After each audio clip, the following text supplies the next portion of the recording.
अहो ऐकलत का? बोल, ऐकालोय.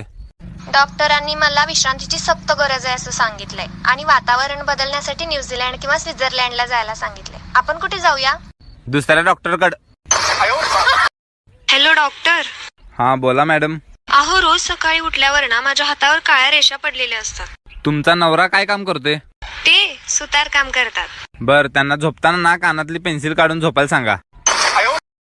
हॅलो, तुझं नाव काय? ढगातून थेंब थेंब पडतं त्याला काय म्हणतात? पाऊस. नाही रे, वर्षा.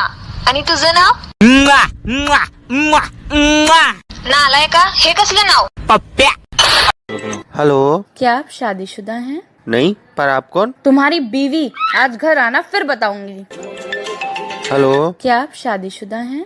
हाँ, पर आप कौन? तुम्हारी गर्लफ्रेंड धोखेबाज। सॉरी यार, मुझे लगा मेरी बीवी है. बीवी ही हूँ आज। अगं बायको, कसलं जेवण केल्याशे? अगदी शेणासारखं लागते. या माणसाने कशा कशाची चव चाखून बघितली आहे देव जाणे.